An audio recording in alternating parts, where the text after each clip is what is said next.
Thank you, Madam Speaker. I rise in strong support of our Conservative opposition motion calling on the Liberals to immediately lift remaining travel restrictions.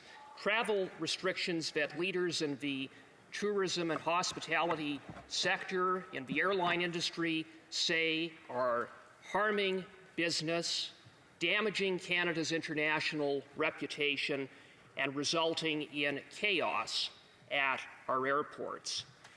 And, Madam Speaker, let me say that while the government certainly needs to lift these travel-related restrictions, they frankly need to lift all remaining federal mandates and restrictions. Mandates and restrictions that are draconian, discriminatory, and unscientific. Mandates and restrictions that have hurt everyday, tax-paying, law-abiding Canadians and are hurting our economy. Madam Speaker, under the Liberals' watch, thousands of federally regulated employees were fired, not because they didn't perform their job ably, but rather because they made a personal health choice.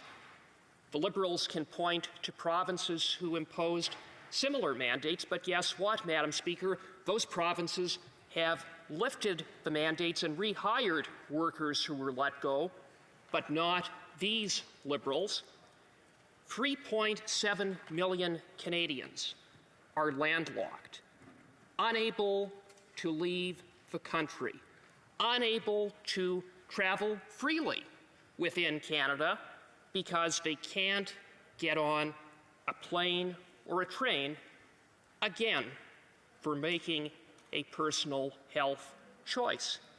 As it stands, Canada is the only country in the world, save perhaps for North Korea, where it is required to show one's vaccine status to get on a plane or a train and travel internally. The only country in the world. Madam Speaker, to make matters worse, the Prime Minister has repeatedly demonized and stigmatized fellow Canadians for making a personal health choice. He has routinely used hateful rhetoric, saying that they take up space and that they shouldn't be tolerated, among other hateful words. I'll tell you what should not be tolerated: that kind of hateful rhetoric from the Prime Minister, rhetoric that is completely unbecoming of a Prime Minister. The Liberals say that they're following the science, they're following the data. However, when we on this side of the House, and Madam Speaker, I'm going to be splitting my time with the member for Edmonton West, when we on this side of the House quite reasonably ask the Prime Minister and the government to show us the science, they don't provide any science. They don't provide any data. What they do provide is political rhetoric aimed at pitting Canadians against each other. It can be said that their policies are inconsistent with all 10 provinces, inconsistent with just about every country in the world. Just about every country in the world has lifted mandates and restrictions. The few that haven't have set timelines to lift such restrictions, but not these Liberals. It begs the question, if the government is truly guided by science, then why is their science so much different than the science in every other jurisdiction in the world, not to mention all 10 provinces? Madam Speaker, the mandates and restrictions that this government has imposed and is so invested in, for whatever reason, have not just affected unvaccinated Canadians, it has done great harm to the economy and to vaccinated Canadians. And one example of that is what this motion specifically relates to, and that is the travel restrictions that have led to chaos at Canada's airports that are impacting vaccinated Canadians who are seeking to travel. In recent weeks, we have seen many reports of passengers being stuck on the tarmac, on the airplane, unable to disembark because there isn't room within the airport to properly process them. At Toronto Pearson, the Greater Toronto Board of Trade reported that last week over 50% of passengers faced substantial delays. Just last Sunday, 120 planes stuck on the tarmac at Pearson due to a backlog of this government's making, and Pearson is hardly alone. These backlogs, these delays are happening at borders, crossings, and at airports right across the country. Now, the Minister of Transport, in the face of this, had the audacity to blame travelers. He said it is their fault. I say respectfully to the Minister of Transport that he ought to look in the mirror. The problem rests on his shoulders. It rests on the shoulders of this Liberal government and at what at best can be described as completely outdated COVID travel measures. And don't take my word for it, Madam Speaker. Take the word of key stakeholders, which I will cite momentarily, but I should note that these mandates have contributed to staffing shortages at airports. We have seen here in Ottawa staff levels at just a little over half of what is required to properly and efficiently run the Ottawa International Airport, the airport of our capital. We have seen estimates that there were about 30% fewer security personnel than there were prior to COVID, due to this government's lack of planning and due to the mandates that led to the firing of employees.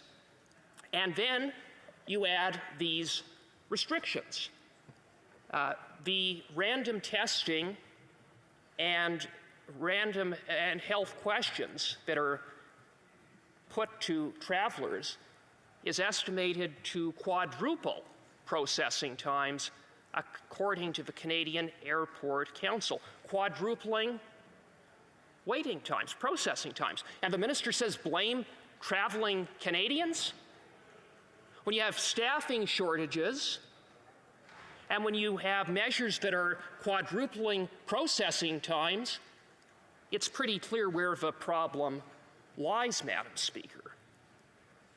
What about stakeholders? Well, Monette Pasher, the president of the Canadian Airport Council, has called on the Liberals to begin to lift these health restrictions, calling them cumbersome, and contributing to the backlog. Chris Bloor, president of the tourism industry of Ontario, has said that these measures, these health restrictions, are damaging Canada's international reputation and resulting in a loss of revenue for businesses that rely on tourists and international business travelers. He's called, and that association has called on the government to lift these restrictions. Glenn Priestley, the president and CEO of, or rather executive director of Northern Air Transport, has said these mandates are slowing things down. We need to get them under control. So, Madam Speaker, I see I'm running out of time. I would simply say it's time for the Liberals to catch up with the rest of the world end these mandates now. Thank you, Madam Speaker. Questions and comments? The Honourable Parliamentary Secretary of the Government House Leader. Madam Speaker, what the member is saying is just untrue. The reality is that he wants to make this, it seem as though Canada is the only country that has travel restrictions. As of today, updated as of today, of all the countries in the world, 21% are considered fully open, 64% are considered open with restrictions, and 14% are considered closed. Why would this member get up in this House and suggest that every other country in the world is fully open when it's just not true? The Honourable for St. Albert Edmonton. Madam Speaker, what we have is a mess of this government's own making. They are a government that has refused to provide a timeline. They have kept in place these travel restrictions that are clearly having a negative impact, and that is evidenced by the enormous concern raised by industry leaders. And given that that member sits on the government side and represents riding near the Canada-US border, I would put it to him that perhaps he should focus on addressing these very real issues, issues that are hurting our economy, damaging our reputation, and making the lives of everyday Canadians miserable. Questions et commentaires? Questions and comments? The Honourable Member for Mirabel, oui. The member for Mirabel. Madam Speaker, today we are talking about lifting restrictions, and in the Bloc Québécois we've made a proposal, and it is this: to consider lifting restrictions gradually. But our Conservative colleagues are against that. They want to do everything in one shot. So I'd like to know, I'm asking my colleague this, that what does he think would happen if there were another wave this fall? Would it be okay to use the same approach as he's proposing now, to bring everything back in one shot? For St. Albert Edmonton. Thank you, Madam Speaker. And I say very respectfully to the honourable member, I don't know how much slower the Bloc wants the government to move, because it's only been 2 years. The rest of the world is learning to live with COVID, but this government refuses to live with COVID. And Madam Speaker, further, when we're talking about measures that impact upon mobility rights, that are causing this level of disruption and that are impacting Canadians in this kind of a way, the very least one would expect the government to do is tender the evidence to justify these measures. They've provided no such evidence, and that, without more, is unacceptable. Comments? The Honourable for Courtney Albany. Thank you, Madam Speaker. There's things I certainly appreciate in my colleague's speech and things that I don't agree with. One thing he touched on was the wait times at the airports. And we can look at, the wait times at the airports, or whether it be passport services.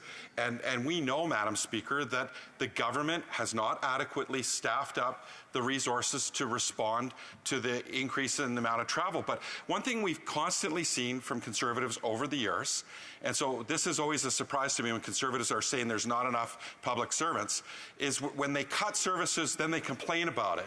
When the repercussions are that there's a delay in services. We saw this with Veterans Affairs under the Stephen Harper government. They cut a third of Veterans Affairs. Now there's a backlog that even exists to this day, Madam Speaker. So through you, Madam Speaker, to my good friend and colleague, does he not agree the importance of investing in public services to support Canadians, to ensure that they get the services they deserve and need? Our member for St. Albert Edmonton has 1 minute to respond. Thank you, Madam Speaker. And I want to thank my good friend, the member for Courtney Albany, for his question. But I have to say that the issue that this motion relates to is to address a lack of planning on the part of this government from the standpoint of providing sufficient resources at the airport, and most especially restrictions that are increasing processing times by up to 4 times what they otherwise would be. That is the root of the problem. That is precisely what we're asking the government to fix.